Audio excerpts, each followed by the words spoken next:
Hi, I'm Gail, and this is my assistant Lucy. And today we're going to do the legs up the wall restorative pose. It's one of my favorites because it feels so good. It's very relaxing, and hopefully you'll enjoy it as well. Anyone can do it. You do not have to have any yoga experience. However, you do need to be able to get down onto the floor. It's especially good for seniors.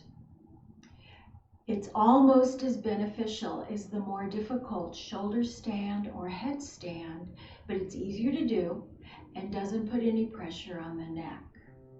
So come on down onto the floor with me. And what you need to do is get very close to the wall. So I'm going to sit sideways and I put my hip right up against the wall. And then very slowly, you're going to use your arm and come on down. And we're going to turn our hips so they go up the wall. Now this is a little tricky because you want to get your hips close to the wall. So you need to scoot a little bit up to the wall. Now if you need to, you can bend your knees a little bit if this is more comfortable. But for most of us, we're going to straighten out our legs. Move your back around a little bit, get comfortable. And here we're going to just take some long, deep breaths through the nose. As you get comfortable in this position, you might want to tuck your chin a little bit and close your eyes. Arms can be alongside, on your stomach, or some people like to do a goalpost position where you open up the chest. Just lie here and enjoy breathing softly through your nose.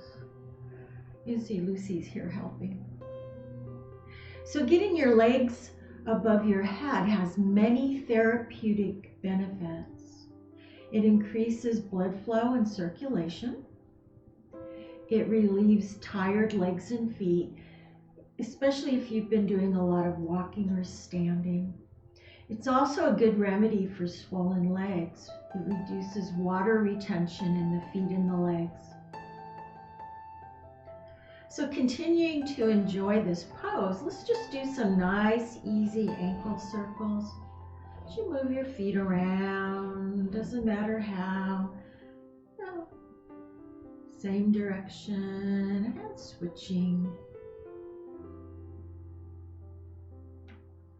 You continue to enjoy this pose.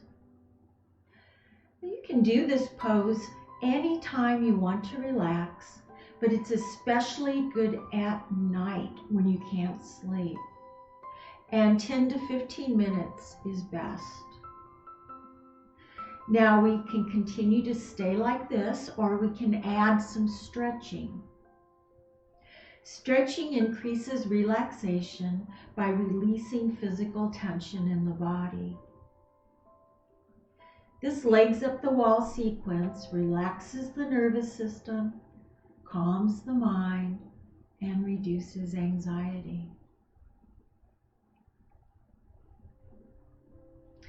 So next we're going to do an inverted cobbler pose or butterfly legs. So what we're going to do is bring the soles of the feet together, and you're going to move them down the wall as you open up your knees. Now you decide how far down you want to bring your feet, so you're getting a nice hip stretch. We're just going to hold this position for a while as you continue to breathe softly through your nose. Once again, closing your eyes. Arms can be alongside, resting on your belly, or again in goalpost position as you open up your chest. So we want to hold these legs up the wall restorative stretches, 1.5 minutes, possibly 3 minutes. If you're uncomfortable, you can come out of the stretch at any time.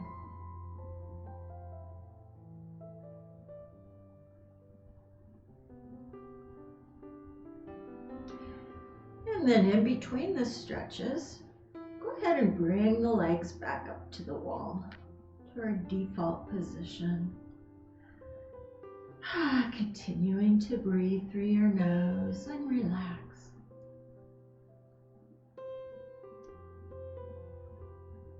Okay, next we're going to do a wide V. So very slowly open up your legs. We're going to stretch the inner thighs. Now it's up to you how far you want to go. They're pretty flexible, so my legs go down pretty far. Yours may not. They may be up here, and it doesn't matter, as long as you're getting a stretch on the inner thighs. So go ahead and open up the legs. Feels good sometimes to rub the inside of your legs as well, as you really feel this stretch. You can feel gravity pulling your legs down. Again, we're going to hold this stretch a minute and a half, up to 3 minutes if you want.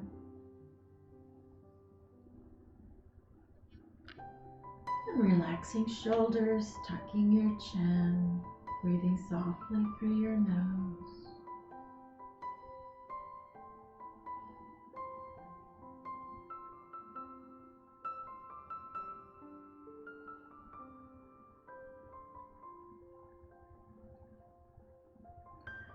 And again, slowly bringing the legs back up. You might move your legs around a little bit. We're going to do a figure 4 stretch. And this is another hip stretch. What we're going to do is take the right heel and put it across the other leg. And you want to put it below the knee, not on the knee. So you're opening up your right knee. You should feel this stretch in your right hip. For most of us, this is going to be enough stretching. But if you want more, what you can do is bring the other foot down the wall.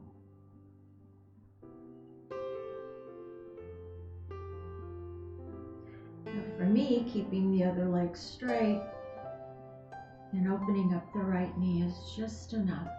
And once again, relaxing into the pose, gently stretching the hip, your legs up the wall.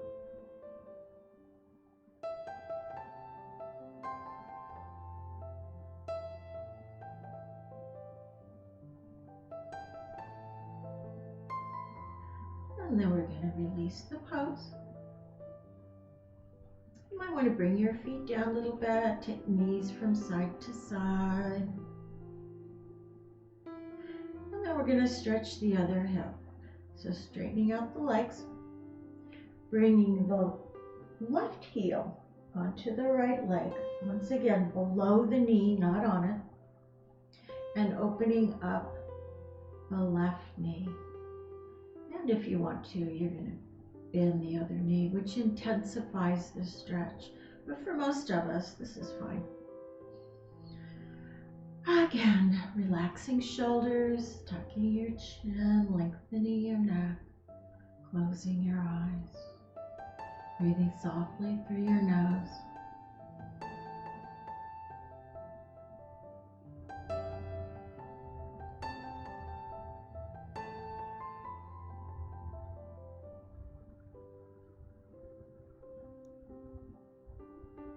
And coming out of the stretch, and taking legs up.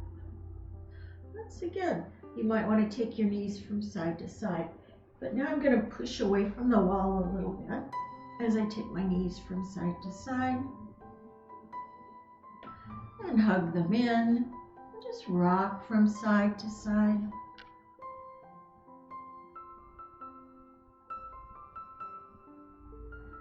Now we're going to roll on over using our arm, coming on up into easy seated position, or however is most comfortable for you. Taking a moment, going within. And then hands in prayer position and namaste.